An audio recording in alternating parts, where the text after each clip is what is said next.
Assalamualaikum warahmatullahi wabarakatuh.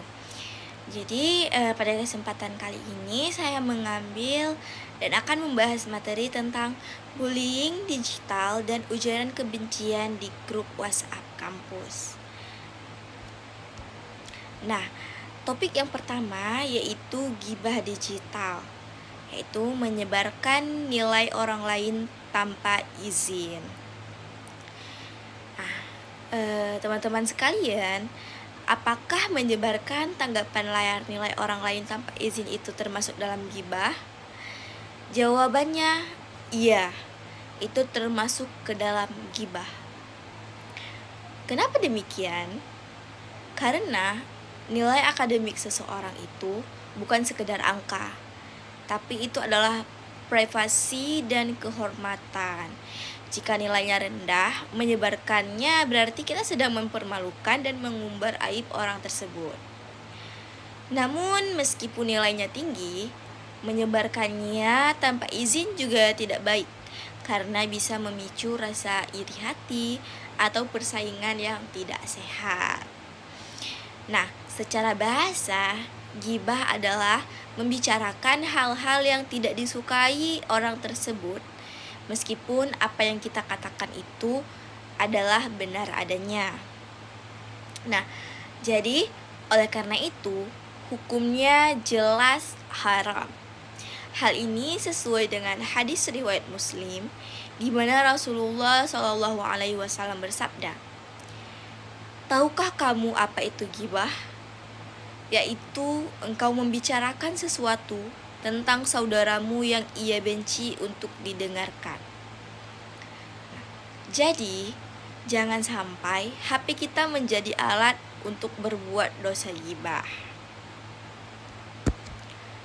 Adapun topik yang kedua, yaitu cara bijak melakukan nahi mungkar di konteks digital. Nah, bagaimana sih cara yang baik atau bijak melakukan amar ma'ruf nahi mungkar atau menyuruh kebaikan dan mencegah keburukan di dunia maya? Seringkali kita melihat orang melihat kesalahan langsung diekspos di kolom komentar atau status. Padahal cara itu seringkali tidak efektif dan justru menimbulkan permusuhan. Nah, ada langkah-langkah bijak yang harus kita lakukan. Nah, contohnya yang pertama, periksa niat. Pastikan kita mengingatkan karena ingin menolong dan karena Allah Subhanahu wa Ta'ala, bukan karena ingin mencari kesalahan, membenci orang tersebut, atau ingin terlihat lebih alim. Adapun yang kedua, yaitu privasi duluan. Itu sangat penting. Sebelum dikomentari, hubungi dulu lewat jalur pribadi atau chat. Ingatlah prinsip, apa yang bisa diselesaikan secara pribadi, jangan dibawa ke publik. Yang ketiga, gunakan bahasa santun. Sampaikan dengan hikmah dan kata-kata yang lembut. Jangan langsung menghakimi, memaki, atau merendahkan. Nasihat yang baik itu yang bisa diterima, bukan yang membuat sakit hati. Dan yang keempat, tindakan lanjutan. Jika sudah dinasihati tapi tidak berubah atau kontennya berbahaya, kita bisa melaporkannya ke admin. Namun jika tidak sanggup, cukup unfollow atau mute agar kita tidak terlibat dan tidak dosa karena membiarkannya terus dilihat. Adapun topik berikutnya yaitu hukum diam saat melihat kezoliman. Nah, yang ketiga ini sering menjadi keraguan. Apakah diam saja saat melihat kezaliman atau keburukan orang itu termasuk ikut berdosa? Nah, dalam fikih Islam, jawabannya dibagi menjadi dua kondisi. Nah, kondisi yang pertama yaitu jika kita mampu atau jika kita memiliki kemampuan, kekuatan, atau wewenang untuk mencegah, meluruskan, atau mengingatkan, maka hukumnya wajib untuk berbicara atau bertindak. Jika dalam kondisi ini kita malah diam, maka itu berdosa. Karena diamnya orang yang mampu sama artinya dengan membiarkan kezoliman terus terjadi dan seolah-olah menyetujuinya. Adapun kondisi yang kedua, jika kita tidak mampu, jika kita merasa tidak sanggup, takut terjadi hal buruk atau membahayakan keselamatan diri, maka hukumnya boleh untuk diam, namun ada syarat mutlaknya.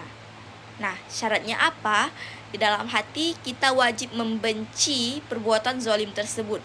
Kita boleh merasa senang, tidak boleh ikut menyebarkan dan tidak boleh mendukungnya.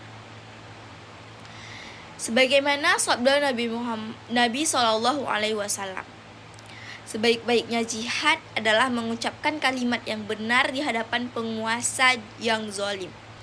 Ini menunjukkan betapa pentingnya berbicara kebenaran selama memungkinkan. Adapun topik yang terakhir atau yang keempat, yaitu membangun budaya kampus aman dan islami. Bagaimana kita mewujudkan lingkungan atau budaya kampus yang aman, nyaman, dan damai di dunia digital?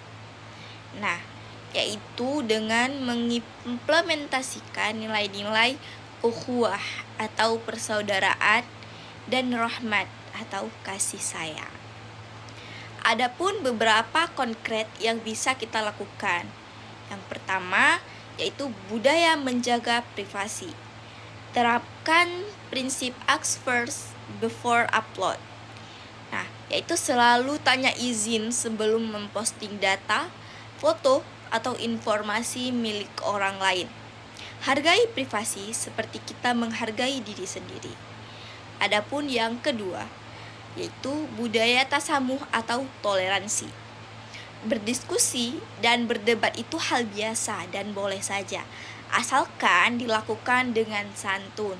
Jangan saling menghina, jangan menggunakan kata-kata kasar, dan jangan menyebarkan kebencian. Yang ketiga, yaitu saling mengingatkan dengan bijak. Jika ada teman yang salah, bantu perbaiki dengan cara yang elegan, yaitu lewat jalur pribadi. Jangan jadikan media sosial sebagai tempat pengadilan atau ajang mempermalukan teman sendiri. Adapun yang keempat, menjadi solusi bukan masalah. Jadi kita menemukan berita bohong atau hoax, jangan di-share. Sebaiknya luruskan dengan fakta dan data yang benar.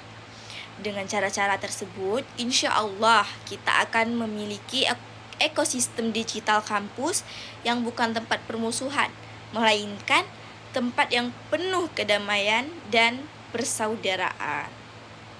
Mungkin sekian penjelasan dari saya.